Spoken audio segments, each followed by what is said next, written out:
नमस्कार दोस्तों, स्वागत है आप सभी का फिर से एक नए सेशन में।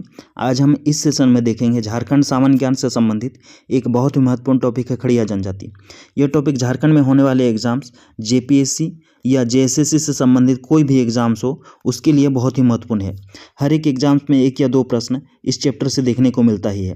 इसीलिए अगर ये सेशन आपके लिए मददगार हो तो इसे ज़्यादा से ज़्यादा अपने दोस्तों को शेयर कर दीजिएगा तथा एक लाइक कर दीजिएगा, और चैनल पर नए हैं तो कृपया चैनल को सब्सक्राइब कर दीजिएगा।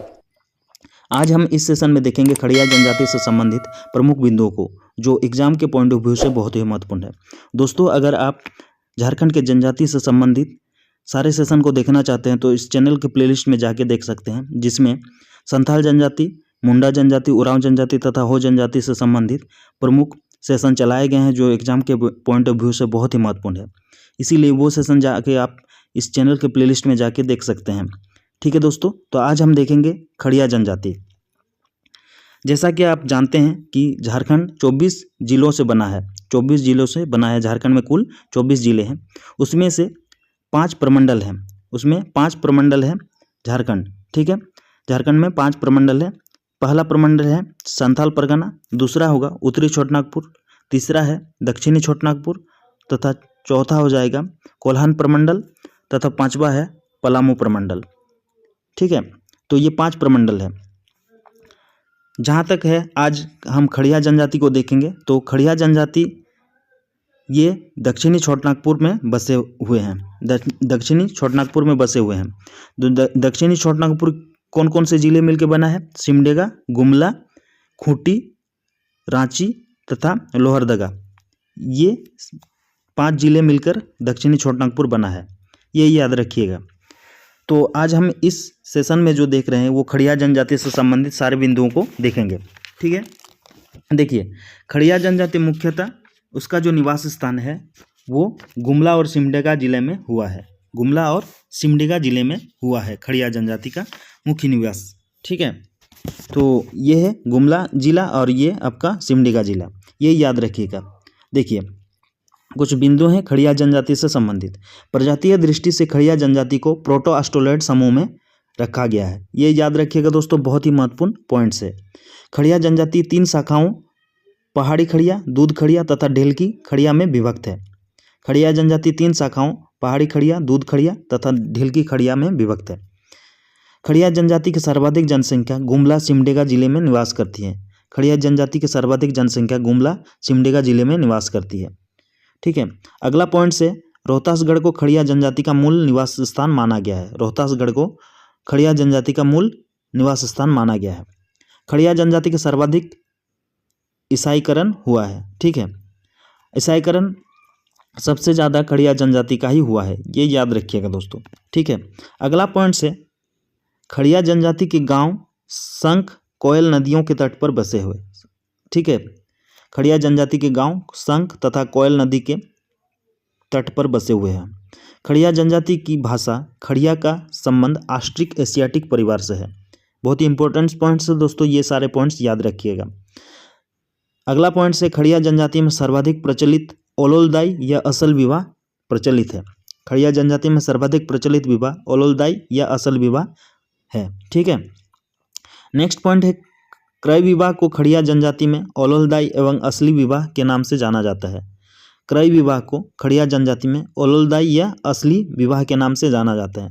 दोस्तों, ये जो सारे पॉइंट्स हैं, अगर आप इसको का नोट्स बनाना चाहते हैं तो स्क्रीनशॉट लेके नोट्स बना सकते हैं।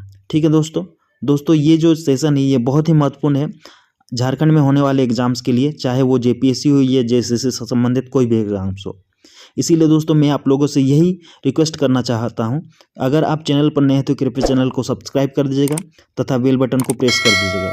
और ये जो सेशन है ये आपके लिए अगर मददगार हो तो इसे ज़्यादा से ज़्यादा अपने दोस्तों को शेयर कर दीजिएगा और एक लाइक कर दीजिएगा। ठीक है दोस्तों, देखिए अगला पॉइंट है हट विवाह को खड़िया जनजाति में ढुकू चोलकी नाम से जाना जाता है। हट विवाह को खड़िया जनजाति में ढुकू चोलकी के नाम से जाना जाता है। अपहरण विवाह को खड़िया जनजाति में तापा तानीला नाम से जाना जाता है। अपहरण विवाह को खड़िया जनजाति में तापा तानीला नाम से जाना जाता है।